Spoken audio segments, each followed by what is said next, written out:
Okay, so the first step in solving this problem is you have to ensure that the given matrix is a square matrix or not. Now, since the matrix is a square matrix, you don't need to worry about the square matrix concept in this particular example. Now, basically what happens if the given matrix is a square matrix, then the assignment problem is called as balanced assignment problem. I repeat, if the matrix is a square matrix, then it is called as balanced assignment problem. In some situations, the number of rows and number of columns may not match. That is called as unbalanced assignment problem. I repeat, if number of rows do not match with number of columns, then the resultant assignment problem is called as unbalanced assignment problem. And Hungarian method does not work on unbalanced assignment problem. So whenever you are exposed to unbalanced assignment problem, the first job is to make the problem as balanced assignment problem, and then you implement the Hungarian algorithm on that. So that we'll look into it later. Let us proceed with this particular problem. Right? Now, the first step is once the matrix given to you is a balanced assignment problem or a balanced matrix, what you have to do is you have to check whether every row in the matrix is having at least one zero. If not, what you should do is you should subtract the minimum element of each row.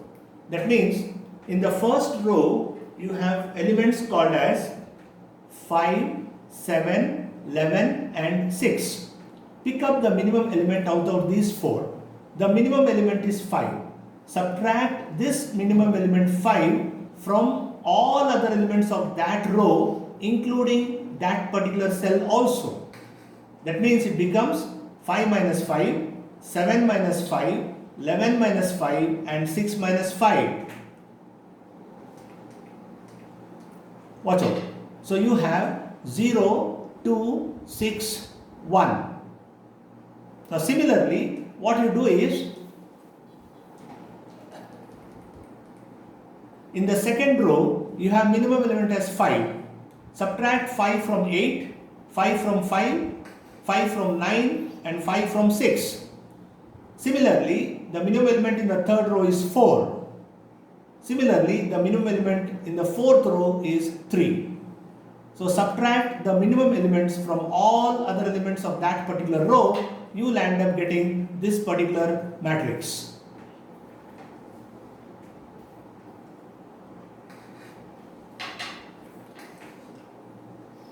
Now once you get this particular matrix, what you have to ensure is, of course, by implementing the previous step, you ensure that there is at least one zero, there will be a presence of at least one zero in every row.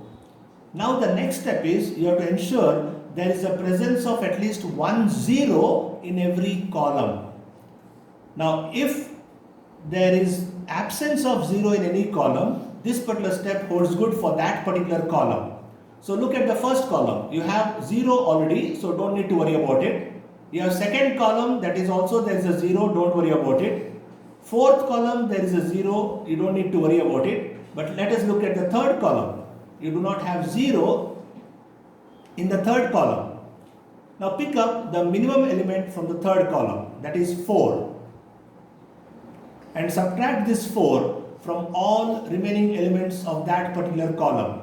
Means 6 minus 4, 4 minus 4, 6 minus 4 and 5 minus 4. You will end up getting this particular matrix.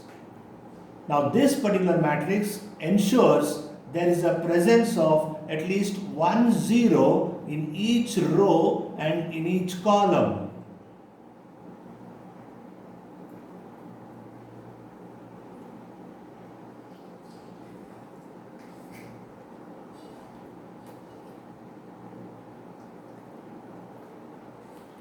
Now the next step is we have to examine the rows. Now what do you mean by examining the rows? What you do is find out a row which has got only one zero. Basically we proceed in this particular step from top to bottom and left to right. We proceed from top to bottom and left to Right. So what you do is you find out a row which has got only 1 0. That is, the first row is having only 1 0. You put a box in that particular 0. The significance of this box is at this point of time you are assigning this particular cell. I repeat, the significance of box is you are assigning this particular cell at this particular point of time, which as of now says job 1 will be done by machine 1. Watch out, job 1 will be done by machine 1. Now if that is the case, if machine 1 does job 1, then machine 1 should not do any other job. Am I right? So what you do is, once you do this particular assignment, you cross out all zeros which comes in that particular column and which comes in that particular row.